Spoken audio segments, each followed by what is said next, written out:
Senator George Mitchell of Maine was appointed by Bill Clinton to go overseas to Ireland and to work with the intractable situation in North Ireland between the Catholic and the Protestants, both of whom were fairly terrorizing each other, and to find a way that they could find a lasting peace. And these two factions had been fighting and fighting for years and years and years and years, and both with very strong investment in their positions and a history of atrocious violence. So the first thing that George Mitchell had to do in bridging any kind of accord with these people was to get them to sit down at a table and to talk. So that's what he did. He did not negotiate any kind of terms of peace arrangements or armistice or anything of that nature. He arranged the rules of a conversation. He created an environment in which the two parties could negotiate negotiating, could talk about talking. And that's a much more neutral place to be, and a place that is a lot easier for people to get to the point of seeing eye to eye. And it's a powerful thing to get enemies to agree to talk. So many issues come up in our lives, in our nations. We're facing one now with gun violence and how to solve it. Some people say more guns will protect us. Other people say fewer guns will keep it from happening. In this era, we are used to, in these early years of social media, we're used to coming off with flair and flame and panache and putting people in their place and using the power of rhetoric and a sharp sense of humor to cut a swath through our enemies on Twitter and Facebook. And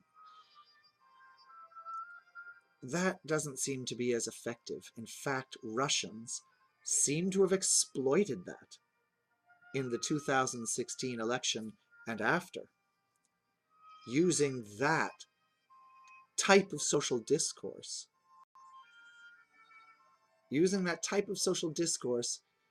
to divide us, to get us to fight each other, to kick up a big dust storm of conflict so that we are fighting each other, rather than paying attention to what the Russians are doing in Ukraine and other places.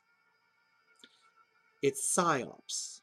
They've been using it to distract us and to destabilize us. Well, this incredible thing has been happening to me on Twitter. My way in engaging people with whom I disagree is to go fact by fact by fact, no matter how incendiary the other side is towards me. And if they use insulting language, then mixed in with facts, I will call them on it by saying, you know, when you insult me, I can't find any of your points credible. Or, you've chosen to insult rather than to engage in the issue at hand. I don't know that you have any points to make on this. So I think what I'm saying must be right. And this either causes people to go silent, or it causes them to speak to me in earnest about what their disagreement is and what their point of view is. And in the last 2 weeks since last week since the shooting in Florida, I don't know when you're going to see this video, but this particular shooting is the one that happened at the Parkland school, where the students have been so amazing at organizing and speaking out. In that week, when we've all been so intense and engaging on the issue, in at least 4 different lengthy debates on social media, using this technique, I've come to an accord with people who are dyed-in-the-wool gun enthusiasts and Second Amendment rights advocates.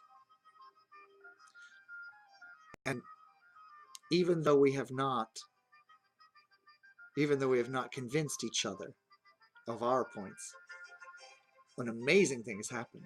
We've agreed to disagree, but we've also decided that we both are looking for the same thing, the health and safety of our citizens and our children,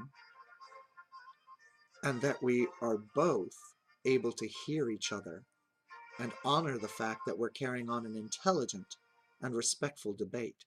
And that is good for our society. Society does not agree with each other necessarily, but society agrees to conduct its debates with civility and to defer. We, we defer when there are elections. We defer when someone on the other side wins an election. And we go along with their plans for 4 years, and then it's our turn again. We defer to each other when a vote is taken in the Senate, and we may not like it, and we may rail against it, but we don't take up arms and create a coup d'etat. We defer. We're a nation that follows law and that knows that no matter how rancorous the debate, the unity of our society is more important. So I encourage you to try this technique, as angry as you may feel, of not coming off to people with clever, snide, clever snark, but engage people rigorously using your truth, backing up with sources, citations, data, facts. And you may find that if you can last long enough persisting in articulating your argument, that you either convince the opposing side or you at least take off the edge of their anger and ardor. See how it goes.